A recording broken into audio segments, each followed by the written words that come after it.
Hello, and welcome to episode 4 of Threat Hunting, a hands-on introduction. We're going to dive into anomaly protocol hunts. And you know what old Jack Burton always says on the Pork Chop Express. You have to understand what you hunt for. We're going to look at 3 protocols that are often used for exfiltration and command and control. And those are HTTP, DNS, and SMTP. HTTP, or Hypertext Transfer Protocol. Want to point out that majority of these protocols have been around for a hot minute. Okay, they were put together in the kind of early stages of the internet, so machines knew how to communicate and they knew what to expect and how to be asked for information and how to send that information back. So interesting. Read them. They're fascinating. And once you understand them, you can understand how they can be used maliciously. Because there are no internet police out there that say, "Oh, I'm sorry, you did HTTP wrong. You know, that's not how it's supposed to work." If you can get it to work between your computer and the other computer, then you just did. So these protocols are kind of building blocks, but also remember they can be bent. So with a protocol, you're going to want to know what kind of anomalies you're going to hunt for. So understanding what is in the protocol is going to help. For instance, we know it is a request and response protocol. So you could look at perhaps bizarre requests and bizarre responses from the server or the client. There's often a method. It could be a get method or a post method. There's a URI, and we often think of that as the actual full web address of something. And servers respond in certain manners. It's kind of fun to look up all the server responses. They're usually like, I think they're 3-digit numbers, like 200 means okay, 404 means file not found. I think there's one for I'm a little teapot. Some of it's pretty hilarious. Okay. So if you find I'm a little teapot, you might want to look into it. I think I saw a malware sample earlier this year that was actually using that. Anyway, kind of fun. All right. DNS, Domain Name System Crash Course. Here we go. So when you want to go to a website, you put in the name most often, right? I want to go to Wikipedia. Well, your browser doesn't really know where Wikipedia is. So it's going to go ask a name server. You know, it's going to make a DNS request. Oh, hey, could you look this up for me and tell me what internet address I need to go to? And the name server will look, and if it can't find it, it'll pass you on to the next one, and so on and so forth. Now, those are called kind of request types, right? So we can look for, we can do name lookups. We can look for.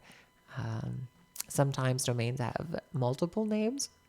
Sometimes domains have extra information about them called a TXT type, text type that has information. All of these are things. And we can use some of this to look for anomalies. Right? If you have no IPv6 traffic on your network at all, everything you do is IPv4, maybe look for IPv6. SMTP is also another great protocol, simple mail transfer protocol. And of course, it has its rules. So here's an example of a conversation between a client and a server for, it looks like, trying to receive mail, I believe. So let's get into it. Let's go look at some traffic, right? And try to find some anomalies, the good stuff. So I'm going to bring up good old Wireshark.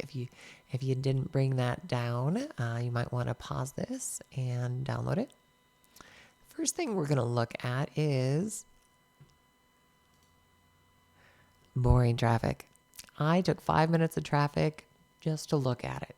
And I suggest you do the same, especially in your environment, because it'll help you figure out what is normal. So for instance,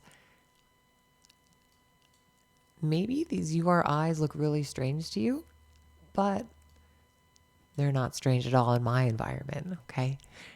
We could see we've got Got DNS lookups for a gstatic. If you've never heard of gstatic, you might wonder if that's malicious. So again, it's important to get a baseline and understanding of what normal web traffic is and what is abnormal web traffic. And I will tell you, advertising traffic always pushes the limits of that understanding. All right, so now let us start out with SMTP. So we're going to look at Hawkeye. Fantastic. Here we go. So here's Hawkeye. I want to point out a couple things in Wireshark. This is a filter. This is showing that I only want to know HTTP request methods and DNS.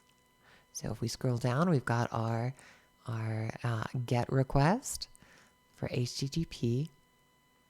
And we have our DNS traffic over here as well. All right, now right away you might see some strange things that jump out at you concerning the traffic, and I think that's a legitimate thing to be worried about. One thing we can do is once we find something, we can dig into the conversation. So I'm going to click on my little SMT button, and oh look, here we go. Got a lot of SMTP traffic. If you right-click on one of these, you can follow it to TCP stream. I apologize that doesn't show up on the capture, but right click on one of them, go down to follow and go to TCP stream, and it will bring up the full conversation. And I'm going to move over to that right now.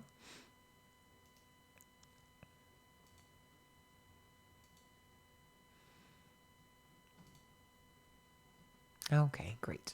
There we are. So you'll see we've got SMTP conversation going on to the kind of bizarre email address, perhaps. We can also see someone logged in to this server. Authentication successful. And down here we could see something was sent as base 64. If you have the ability to dig into PCAPs all the way to the data, this is so much fun. If we copy all of this,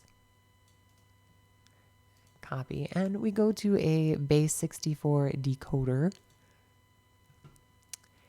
we will find that we can actually see what was exfiltrated.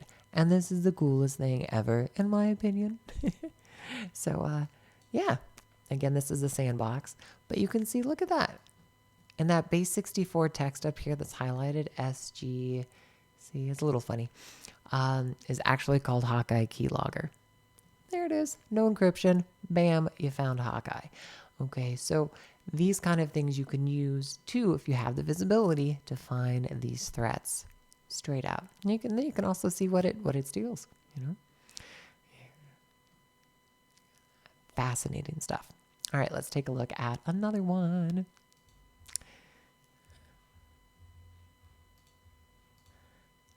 All right, let us load up. Let's look at a DNS example. All right, here we go. This is an example of a sideloader, and it uses DNS for communication.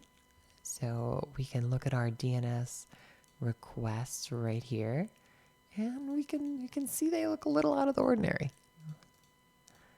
A little strange. And if we dig into them, we can also see, check that out. It's not a type A lookup or a triple A or quadruple A. It's a TXT text string. Okay, so this is actual data being moved through just DNS records. All right, so something to look for. You could look for DNS records that don't have any HTTP traffic. There's none here. It's all DNS. So if you have a host that has tons of DNS but not proportional amounts of web traffic, that's an anomaly, and it could be worth looking for yourself. All right, let's take a look at our next one for our anomaly hunt. Let's go to a trick bot example. So here we are. Again, I'm on HTTP request methods in DNS. So we've got lookups for kind of a techno-electric lab. A little strange, right? And then we've got a URI. Okay, we can scroll down. We can see some of the other DNS. We can look at SMTP. There isn't any. Here's again more DNS. So I would say the only interesting thing here is to look at this. So if we right click on it, go to follow, go to TCP stream, and I will refocus us again, and we'll take a look at the conversation.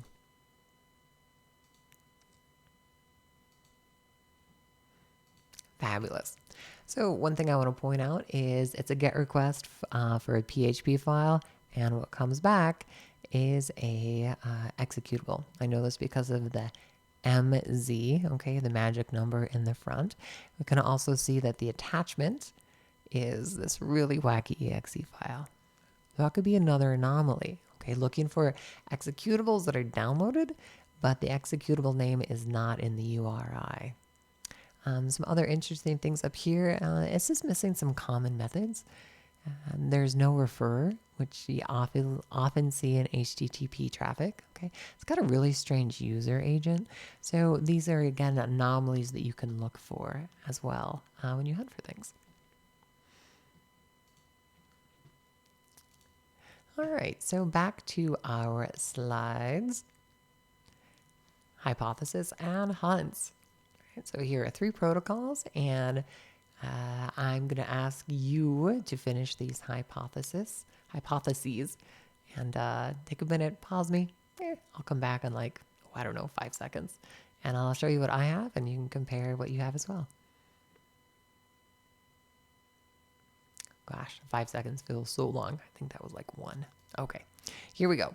So for SMTP, foreign uncommon domains using SMTP.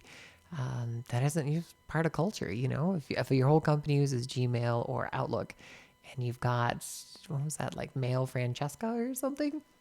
A little strange, a little bizarre. Might be worth a good look. Probably worth your time. DNS, you see a lot of TXT records for DNS. That's weird. That is just weird. I'll just tell you, got to look for that. If you see DNS lookups without any actual HTTP or HTTPS traffic, it's bizarre. It's worth your time to look into. Also, looking for where executables come from. Huge thing to look for, especially if the executable is not in the URI. Strange user agents. That's also very strange as well. So gaining familiarity with common protocols is going to help you look for anomalies. Understanding your environment is gigantic. It takes time. There's no other way around it. Just you got to put in the effort to figure out what is normal for where you're at, and it's going to take some tuning. So fantastic. Can't wait to see you in the next episode of Introduction to Threat Hunting.